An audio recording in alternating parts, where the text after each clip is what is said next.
Oui, bonjour Madame Lagarde. Thank you very much, Madame Lagarde. Well, 2 points that I wanted to raise with you. So the first point is that you announced at the last monetary dialogue that the ECB's objective was to arrive at a neutral rate when it comes to the headline interest rate from the ECB. Well, we're now talking about 4% after a series of rises that are absolutely unprecedented. Well, for a monetary policy, you need to understand the nature of the inflation you're dealing with. You say that it's 2.9% for October in the Eurozone, so that's beyond the neutral rate. Underlying inflation that you mentioned earlier, energy, without energy and food, is at 5.5% since the beginning of the year. So you could say that the ECB is still far, far away from a neutral rate. Then you could look at the Federal Reserve's rates, which are still higher than those of the ECB. That could lead to a risk to the value of our currency. For the moment, it seems that the euro is resisting because we have a strongly expansionary fiscal policy. So, first question, do you think you will have managed to find the neutral rate that you've referred to frequently in our dialogue? And do you think that the slight recovery of the euro with regard to the dollar is just a function of the economic cycle, that is a temporary one? We're in a geopolitical context where manufacturing countries could decide, or rather oil-producing countries could restrict production and cause inflation as soon as they wanted to. Thank you very much, Madame Germain. Thank you very much for your question. Well, first of all, I should clarify what I understand as a neutral rate. The neutral rate is sometimes defined by economists as the R star. That is the rate that allows a perfect balance between the factors of production. So you don't have any imbalances and you end up with inflation, which is at the target rate. So it's basically keeping the system in perfect balance. That's what we mean by a neutral rate. What we can see today, well, I'm going to speak on the basis of the most recent figures that have just come out. So we've got 2.9% inflation in the Eurozone. Without food and energy, it's 4.2%. So you can see that inflation is slowing down. We're moving towards disinflation at both the core level and in the underlying inflation. Alongside that, we've got interest rates which we have gradually increased over the last 15 months from minus 0.5 to plus 4%. That's to say the main reference rate.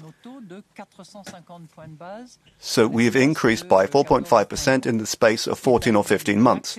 That is an unprecedented increase, as you mentioned. And that has been part of the reduction in inflation that I have described for you. We're convinced that our actions are contributing to the reduction in inflation, and we need to maintain these rates during a sufficient period of time for these to bring us down to the target level of 2%. And we're not there yet. Inflation remains too high and has been so for a period that is too long.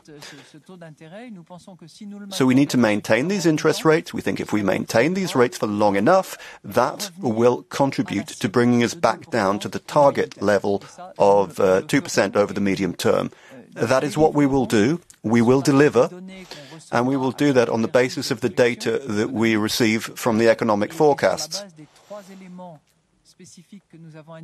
we're particularly focusing on three elements to try and explain how we decide on our monetary policy. Let's say, first of all, you've got the inflation forecast, then we've got underlying inflation, and then thirdly, the speed at which our monetary policy is transmitted to the real economy and the financing of the real economy.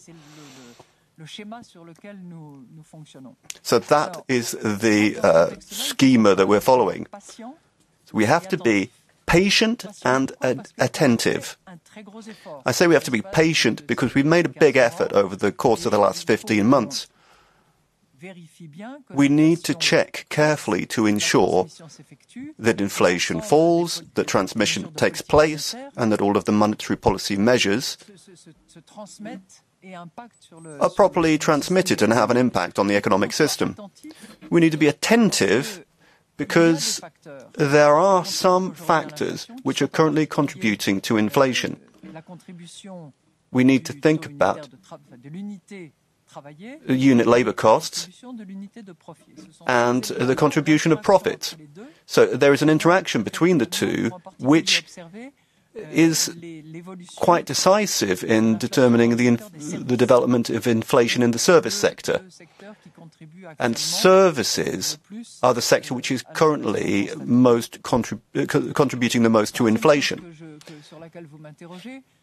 The third aspect that you raised was the differential between the Fed rates and the ECB rates. Okay, we have got a gap. Can't remember the American figure right now, but we're about 1 point different from them. We've got a main rate of around 4%, and their rates are between 5 and 5.25%. But that corresponds to different economic fundamentals. They've got different forms of growth. The growth is stronger in the US, so I think monetary policy in the US is trying to be more firm and more active. I mean, there's no doubt there. And at the same time, we've got an exchange rate between the euro and the dollar where we haven't noticed anything particularly special, except that the contribution to inflation of that differential is, well, I mean, the euro has been rising over the last few weeks, so I don't want to make any forecast as to how the exchange rates are going to develop, but we are keeping a close eye on them because exchange rates contribute to inflation. If the euro depreciates or not, for example. But I think that differential could be explained by quite a multitude of factors. So, thank you very much. Thank you very much.